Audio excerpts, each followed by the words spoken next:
I heard this quote of yours that said, "Happiness is more important than oxygen." And I thought, that's kind of important. Well, what we mean when we say that, don't take it literally. They're passing out in the balcony. Is that it's essential. It's essential to life. In other words, you think in your physical manifestation that oxygen is essential to life. Well, we want you to remember that alignment is essential to life, to the true flowing of life in the way that you mean it. And once you've tasted that alignment, you realize that when you're not in that alignment, it does feel almost as severe as having a pillow pressed to your face, preventing you from what really is natural. Yes. Well, there was a moment, because it's also my birthday cruise. I had my birthday the other day. So many people celebrated it with me, and I felt like just by being here, it was so lovely. And yet the very next day, I had this insane, well, I say insane, it felt insane kind of contrast that happened for me.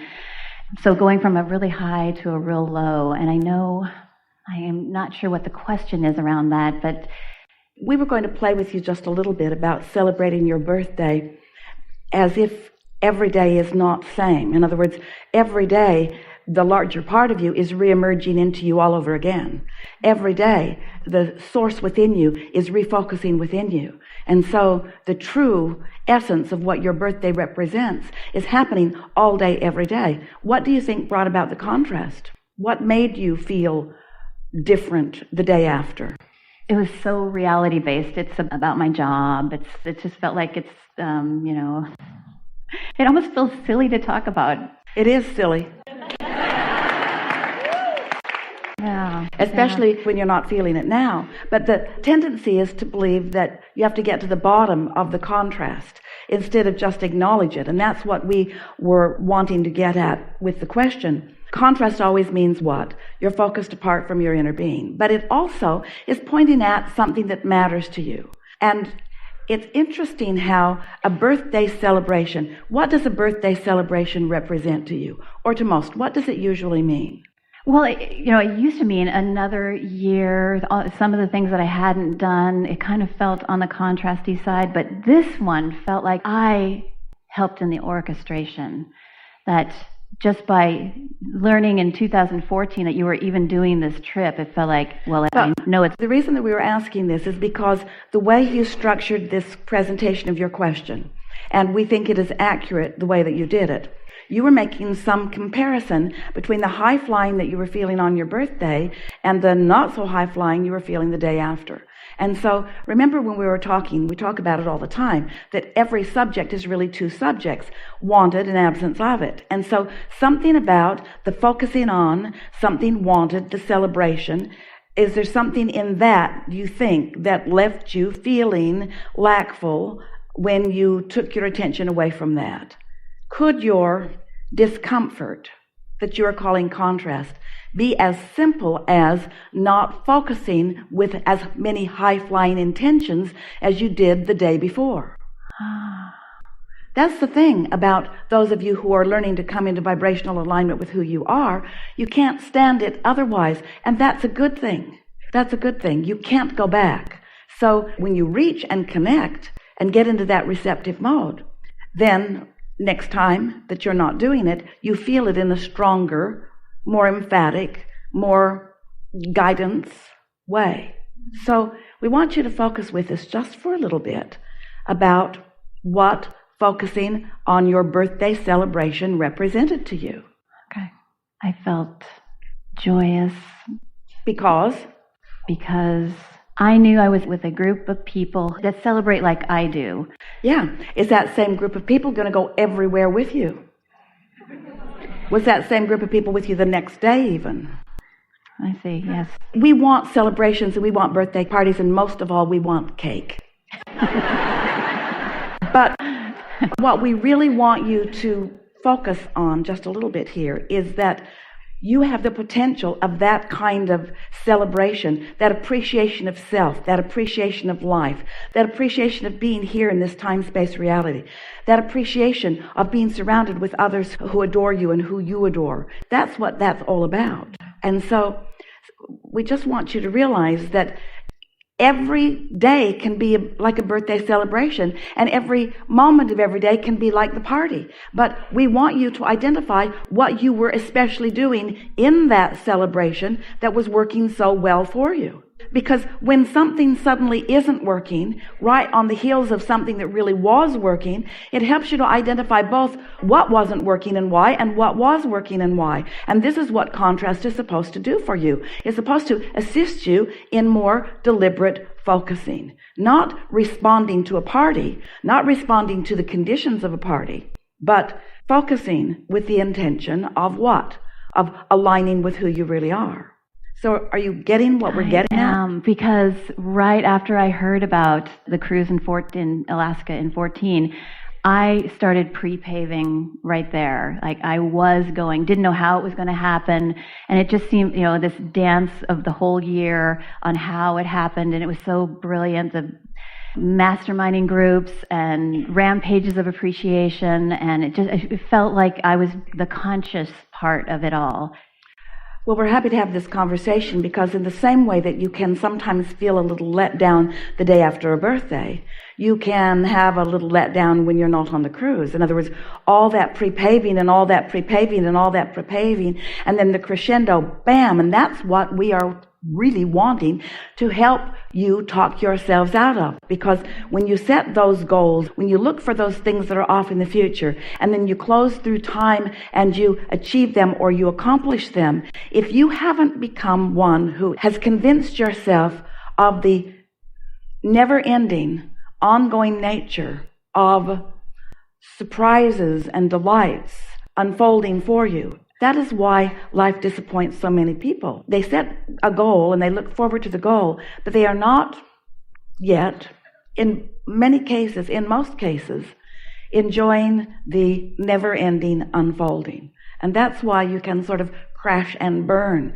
Can you feel how, once you realize that all of your life, far, far, far, far, far longer than that cruise where you made the decision that you were going to have a birthday celebration on board this ship, long before that, you've been putting meaningful things into your vibrational reality, into what we are calling your vortex of creation.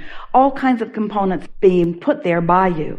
And then law of attraction's been assembling them and gathering more like them, and the momentum of this precursor to your discovery, to your receptive mode, has been growing and growing and growing.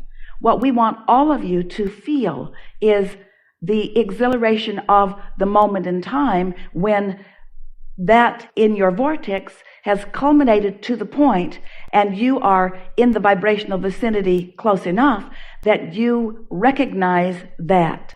And once you accept this process, and once you accept your ability to identify where you are in the process, once you accept that you are vibrational and that everything else is, once you accept that vibrational and emotional are two words that are tied very closely together, once you accept that you have the ability to get into the receptive mode and to receive that oxygen, that life-giving clarity, that fun, that fusion of knowing, that blending of ideas, once you acknowledge that this is who you are forevermore, then those milestone celebrations become less significant because you don't need them to cause you to focus. Your focus is coming about because of your desire to be tuned into the frequency. This is going to be a sort of scanty analogy, but it would be like pretending that you are an iPod wanting to receive beautiful music, but not making any effort, you mechanical genius thing that you are, until the song that you wanted to hear comes on. Well, that isn't how it works. There is a connection all the time, all the time, all the time. So then there is a streaming of the information. You see what we're getting on? There's not a sporadic on, off, because the streaming is there for you all the time. But you're on, off, on, off, on, off, on, off. Esther has a little button on the back of her pants that connects to the receiver that is transmitting here. And so if it's not in the on position, then you don't hear her. And if it is in the on position when she doesn't want it to be, you do hear her. And we want you to realize that your microphones are always on. The question is, your microphone is always on and you're always broadcasting, and law of attraction is always responding to your broadcast. But the question is, are you broadcasting in sync with what's in your vortex? Is that what you're broadcasting? So that's why moving up to a celebration is beneficial to you. That's why it felt like life-giving to you. In other words, when you have set a goal, something that you are excited about, you have the tendency, you don't always do it, but you have the tendency to broadcast more deliberately, more positively, more steadily about what you are wanting. And there was something about that goal having been realized that caused your broadcast to feel different. And only because you began broadcasting differently did you begin feeling differently. This is what we want you to understand. It's not about what's happening in the world. It's not about the party that's being held in your honor. It isn't about the people who are looking at you. The way you feel is not about how you are being understood or how you are being received. The way you feel in any moment in time is about one thing and one thing only. How are you broadcasting? And so if you have contrast, the contrast isn't getting in there and messing you up. It's because you're broadcasting about the contrast. It's because you're broadcasting a signal that the source within you isn't broadcasting, and there is no meeting of the waves, and so there is no connection. And so as the connection is pinched off, sort of like a crimp in the hose, then the oxygen doesn't flow in the way you want it to, and you don't feel so good. That's all it is. That's all it is. So the reason that we were sort of stubbornly staying with you on this topic, a little boring if it's not about you, we understand, but we really want you to feel how important it is to broadcast in a way that pleases you all the time, not just when you're moving up to a cruise, not just when you're moving up to a birthday, broadcasting positively all the time about anything that has your attention. And so most people don't broadcast very deliberately as it regards their work. They will broadcast positively all day about a cruise or about a birthday party. When it comes to work, it seems like, oh, that's not a subject of positive broadcast. That's usually a subject of critical broadcast or concerned broadcast or complaining broadcast. Different subjects, you broadcast differently about them. But your broadcast matters. So you have to figure out either to stay on the subjects that evoke positive broadcasting from you, or broadcast positively just because that's who you are anyway, putting your connection to source first. So my connection to source matters so much that I want to broadcast in a way that I can connect with that all the time. Yes? So since it matters to me so much, I better stay off that subject, because my habit that law of attraction is supporting, law of attraction's like your junkie. Is supporting whatever habit you've got going. Here's some more, here's some more, here's some more, here's some more, here's some more, here's some more, here's some more. So here you are, wanting to broadcast in a positive way, but knowing that I don't have a good habit about that subject, then stay off of it. Don't try to broadcast positively on a subject where you usually don't, because you're not going to suddenly start broadcasting positively. So stay off of it, stay off of it, stay off of it until your broadcasting is so clear and so secure and so good, so practiced, that then you can maybe talk about some of those subjects that you've been broadcasting more negatively about. And then, once you realize that you're in that powerful, focused mode, you could speak generally about formerly negatively broadcasting subjects, and in your general conversation about them, you may begin to broadcast more positively about them. We like this conversation a lot, because most people, even those like you who've been listening to us for a while, still are thinking that the way you feel is about the conditions that surround you. And it isn't about the conditions that surround you. It's about your broadcast about the conditions around you. So when you decide that you want to feel good, when that's the subject, when the way you feel is the subject, not the subject of your subject. When the way you feel is the dominant subject, not the sub-subject of the subject.